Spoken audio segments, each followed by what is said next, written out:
भगवान सुखदेव मुनि वर्णन करते हैं कि प्रभु का वत्सचारण प्रारंभ हुआ। कंस के द्वारा भेजे हुए वत्सासुर का प्रभु ने उद्धार किया। इसके उपरांत कहते हैं एक बार कंस के द्वारा भेजा हुआ एक अघासुर नामक दैत्य आया। बहुत विशाल दैत्य था वो स्थिति, वो सर्प का रूप धारण करके आया अघासुर। सुखदेव मुनि वर्णन करते हैं कि धराधरुष्ठो जलदोतरुष्ठो दरयानंतो गिरिशंगदष्टा। नीचे का ओठ तो पृथ्वी पर है, ऊपर का ओठ आकाश में। और उसे देखा तो सारे जो गोप बालक थे सोचने लगे कि ये कैसी गुफा है। एक ने कहा इसे जाने के दो मार्ग हैं, एक कहता जाने के नहीं, ये जाने का मार्ग है, ये आने का मार्ग है। सर्प की तो जीवा होती है ना। अंदर प्रविष्ट हुए गोपगण कहने लगे अरे कन्हैया यहाँ पर तो हमें लगता है ऋषि मुनियों की रहने की गुफा है। अंत में सड़े हुए मांस की गंध आने लगी। कहने लगे गंध कैसी आ रही? अरे बोले कहीं चूहा मर गया होगा। अंदर प्रविष्ट हो रहे हैं। तब प्रभु ने सोचा जब मेरे प्यारे सखा अंदर प्रविष्ट हो गए तो ठाकुर जी स्वयं प्रविष्ट हुए। और जब सर्प ने मुख बंद किया, भगवान ने अपने शरीर को बढ़ाया और उसका मुख फट गया, अघासुर का उद्धार किया। सुखदेव मुनि कहते हैं ये अघासुर के वध की कथा भगवान के पौगंड काल की है। अब 1 वर्ष के बाद बालकों ने आकर के अपने घर में ये कहानी बताई। तो बोली ये कैसे हो सकता है कि आज की घटना 1 वर्ष के बाद बताई जाए?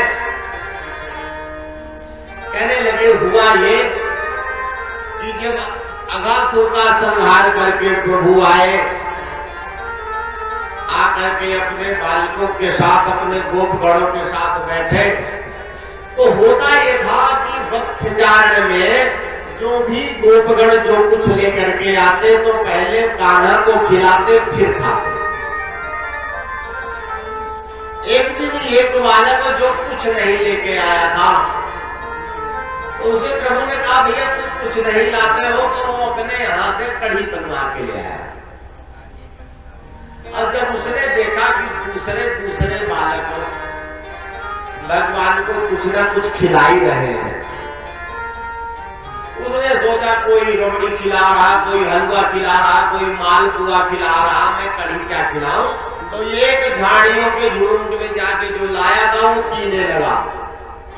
भगवान ने सोचा कि जो तू मेरे लिए लेकर के आया है उसे खुद कैसे खा सकता है?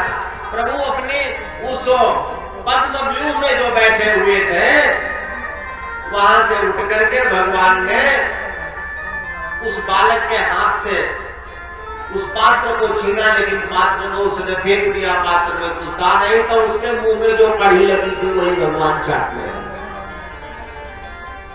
अब वो उच्छिष्ट कढ़ी, और ब्रह्मा जी उसी दिन आए थे भगवान के दर्शन करने। उन्होंने देखा कि ये कैसे देवता है जो अपने भक्तों का जूठा मीठा खा रहे हैं। ब्रह्मा जी को मोह हो गया। ब्रह्मा जी ने समस्त वत्सों का और समस्त गोपों का हरण कर लिया। हरण करके प्रभु ने जब देखा कि ब्रह्मा जी ने मेरे वत्सों का और मेरे गोपों का हरण कर लिया, तो प्रभु ने कहा देखो मैं तो मायाधीश हूं, मेरे साथ माया करते हो। ब्रह्मा जी जब ब्रह्मलोक गए तो ठाकुर जी खुद वहां ब्रह्मा बन के बैठ गए। द्वारपालों से कहा एक नकली ब्रह्मा घूम रहा, उसे अंदर ना आने देना। द्वारपालों ने रोक दिया। अब ब्रह्मा जी को अपनी तुझ का आभास हुआ।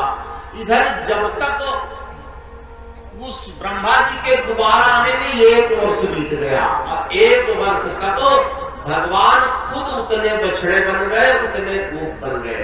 सुखदेव मुनि कहते हैं परिचित, यावत वत्सक बस्प काल्पक वपुर यावत विभूषांबरम यावत यष्टि विषाण वेणु दर्शिक यावत करांगयादिकम यावत शील गुणा विधाकृति वयो यावत विहारादिकम सर्वं विष्णुमयं गिरोंगवदजा सर्वस्वरूपं बभो। जिस गोप का जैसा वेश था, जैसी विषाण थी, श्रृंगी थी, जैसी यष्ट थी, सब वैसे बन गए। सारा स्वभाव वैसे, जो बछड़े जैसे थे सब भगवान बन गए। उसका कारण यह था कि गाय साधारण गाय नहीं थी वृंदावन की। अरे ऋषियों ने जब हजारों वर्ष तप किया और जब ब्रह्म सन्निधि ना मिल पाई तो वृंदावन में आके गाय बन गए। बहुत सारी गोपियां भी ऐसी थी। भगवान जब वृंदावन में गोत्सचारण करने जाते तो सोचा करती मेरा भी लाला ऐसा होता तो कितना सुंदर होता। भगवान तो सबके मन की जानते हैं। तो ठाकुर जी 1 वर्ष के लिए सबके लाला बन गए, सभी गायों के बछड़े बन गए। 1 वर्ष बीत गया। इतने में एक दिन बलराम जी कहते हैं, कान्हा इस समय एक बात नहीं समझ में आ रही। पहले तो सारी गोपियां तुझसे बड़ा प्रेम करती थी, अब जो है वो बात नहीं समझ में आ रही। अब ना गोपियों में उतना प्रेम है और ना गाय तुझे देखती थी तो चारों तरफ तुझे घेर लेती थी, तुझे चाटने लगती थी। भगवान मुस्कुराए, बोले दाऊ भैया इस समय सब मैं ही हूँ। जितने बछड़े हैं उनके वो भी मैं हूँ और जितने गोपगण हैं वो सब मैं ही हूँ। 1 वर्ष तक ये लीला चली। 1 वर्ष के उपरांत ब्रह्मा जी आए और ब्रह्मा जी ने देखा तो उसी तरह हाथ में निवाला लिए हुए, उसी तरह वेणु लिए हुए, उसी तरह विषाण लिए हुए, उसी तरह यष्ट लिए हुए और भगवान वत्सों के पीछे फिर रहे हैं। ब्रह्मा जी ने आकर के भगवान के चरणों में प्रणाम किया। कहने लगे प्रभु नौमीड्यते प्रभुषे तड़िदंबराय गुंजावतंस परिपिच्छल सन्मुखाय वन्यस्रजे कवल वेत्र विषाण वेणुर् लक्ष्मी श्रिये उपदे पशुपांग जाय। कहते महाराज आपके ये गुंजा की माल, आपका मयूर कुछ बड़ा सुंदर लग रहा है। अब मैं आपको साष्टांग प्रणाम करता हूँ। इस तरह ब्रह्मा जी ने बड़ी स्तुति की, लेकिन भगवान एक शब्द नहीं बोले। जब प्रभु नहीं नहीं बोले तो 3 परिक्रमा करके ब्रह्मा जी भगवान को प्रणाम करके चल दिए। अब एक प्रश्न उठता है कि ब्रह्मा जी ने 3 परिक्रमा क्यों की? दरअसल जो शास्त्र के विधि निषेध के जानकार हैं उनके द्वारा कोई त्रुटि न होनी चाहिए। सामान्य व्यक्ति कोई त्रुटि करता है तो वो महत्व नहीं रखती। लेकिन जैसे हम लोग पूजन करवा रहे हो तो हमारे द्वारा पूजन में कोई त्रुटि हो तो अच्छी चीज नहीं है। अब वैसे सामान्य आदमी तो भगवान से में 1 लोटा जल चढ़ा दे, वही पूजा हो गई। शास्त्रीय विधान के अनुसार ये नियम है किस देवता की कितनी परिक्रमा की जाए। भगवान विष्णु की एको चंड्या रवो सप्तो दृष्टा कार्या विनायको हरेश्चतस्य कर्तव्या शिवस्यर्थम परिक्रमा। कहते हैं चंडी की पूजा हो तो 1 परिक्रमा हो, पूजा हो तो 7 परिक्रमा होती है, और गणपति पूजन हो तो 3 परिक्रमा होती है, और ठाकुर जी की, भगवान श्री राम की, कृष्ण जी की, विष्णु भगवान की पूजा हो तो उनकी 4 परिक्रमा होती है, और शिवस्यर्धम परिक्रमा, भगवान शिव की आधी परिक्रमा होती है, जो जलहारी होती है उसका लंघन नहीं किया जाता। तो बोले ब्रह्मा जी को तो 4 परिक्रमा करनी चाहिए, वो 3 क्यों करके चले गए भाई उनके द्वारा? तो इसका निदान ये है कि जैसे कोई बड़े अधिकारी जब डांटने लगते हैं तो छोटे वाले सोचते कितनी जल्दी इनकी आंखों के सामने से चले जाए, नहीं हो सकता, अभी तो डांट रहे हैं और ज्यादा दंडित ना करें। तो ब्रह्मा जी ने प्रणाम किया और ठाकुर जी कुछ नहीं बोले, तो प्रणाम करके ब्रह्मा जी सीधे निकल गए। ये मंगलमय आख्यान सुखदेव मुनि ने परीक्षित को सुनाया। इसके उपरांत कहते हैं एक बार ताल वन में बहुत सारे फल लगे हुए थे। गोपों ने कहा कान्हा इतना सुंदर ताल वन है और वहां फल लगे हुए हैं, लेकिन एक असुर के कारण हम उन फलों को नहीं पा पाते। तब तो बलराम जी और कृष्ण गायों को लेकर के उस वन में, ताल वन में पहुंचे। अब वहां राजबासुर नाम का एक दैत्य रहता था। जब उसने फलों के गिरने का शब्द सुना वहीं पर आ गया।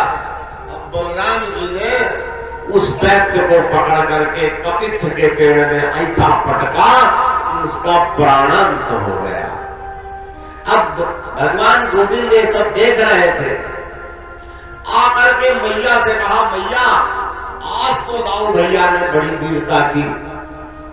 बोले क्या किया इन्होंने? अरे बोले भैया मैं कह नहीं सकता, ऐसी बहादुरी की दाऊ भैया की मैंने कभी देखी नहीं। इतने बल का प्रयोग किया कि पूछो नहीं, हम लोग सारे आश्चर्यचकित हो गए। इतना बल। भैया ने कहा बताइए तो। बोले दाऊ भैया ने आज एक गधे को मार डाला। आप सुना तो दाऊ भैया नाराज हो गए, कहने लगे कान्हा तू मुझे फिर तुम्हें चढ़ाया करता, अब मैं तेरे साथ नहीं जाया करूंगा, अब गोचारण में नहीं जाऊंगा। दाऊ भैया नाराज हो गए। उसका कारण यह था कि एक दिन जब गोपगण गायों को लेके गए तो काली राह में गोपों ने, गायों ने जल पान कर लिया और जल पीने के कारण गाय और गोप मृत हो गए। भगवान ने अपनी अमृतमयी दृष्टि से उन्हें जीवित तो कर दिया, लेकिन मन में प्रतिज्ञा की कि इस यमुना को हम काली के भय से मुक्त कर देंगे। अब प्रभु सोच रहे हैं कि एक काली तो अंदर है, ये तो बड़े वाले नाग शेषनाग हैं, और एक नाग के सन्मुख दूसरे नाग का दमन करना, दूसरे का निग्रह करना उचित नहीं है। इसलिए दाऊ भैया को चिढ़ा दिया तो दाऊ भैया नाराज हो गए, बोले दूसरे दिन हम जाएंगे नहीं। और दूसरे दिन प्रभु जब अपने गोप कुमारों के साथ गए तो वहां पर यमुना पुलिन पर ठाकुर जी कंदुक कीड़ा करने लगे। कंदुक कीड़ा कर रहे हैं तो एक सखा ने कहा कान्हा कंदुक कहीं तू यमुना जल में न फेंक देना। कान्हा ने कहा भैया मैं क्यों फेंकूंगा? बोले नहीं तू शरारती है, कहीं फेंक दिया तो मैं अपनी गेंद मंगवाऊंगा। ये गेंद तेरे पिताजी की नहीं है, ये गेंद मेरी है। आपस में सखा तो इसी तरह बातचीत करते थे। और भगवान खेलते खेलते क्या किया, प्रभु ने उस गेंद को यमुना पुलिन से यमुना में फेंक दिया। जैसे गेंद गिरी यमुना में तो वो गोप आकर के कहने लगा कान्हा मुझे वही अपनी गेंद चाहिए, अपनी गेंद चाहिए। कान्हा ने समझाया कि मैं तुझे दूसरी गेंद दे दूंगा, लेकिन कहने लगा नहीं, पीताम्बर पकड़ लिया, छोड़ ही नहीं रहा। कान्हा में मुझे वही गेंद चाहिए। कान्हा ने कहा तो कोई बात नहीं, मैं वही लाके देता हूँ। तब तो सारे गोपगण कान्हा को पकड़ने लगे, बोले कन्हैया मत जाओ। और काली का विष इतना तीक्ष्ण है कि उस काली देह के ऊपर से उड़ने वाला भी कोई कोई जीव जीवित नहीं बचता, तो इसलिए तुम्हारा जाना उचित नहीं है। कन्हैया ने कहा कुछ भी हो, अब तो गेंद लाके ही मानेंगे। अब उस यमुना के किनारे एक कदम्ब का पेड़ था, उस कदम्ब के पेड़ में गरुड़ जी अमृत लेकर बैठे थे, इसलिए काली के विष का प्रभाव उस वृक्ष पर नहीं पड़ा। भगवान उसी कदम्ब के पेड़ पर चढ़ गए, और कदम्ब के पेड़ में चढ़ करके उस काली दह में कूद गए। बोले बाके बिहारी लाल की जय। और काली दह में जैसे कूदे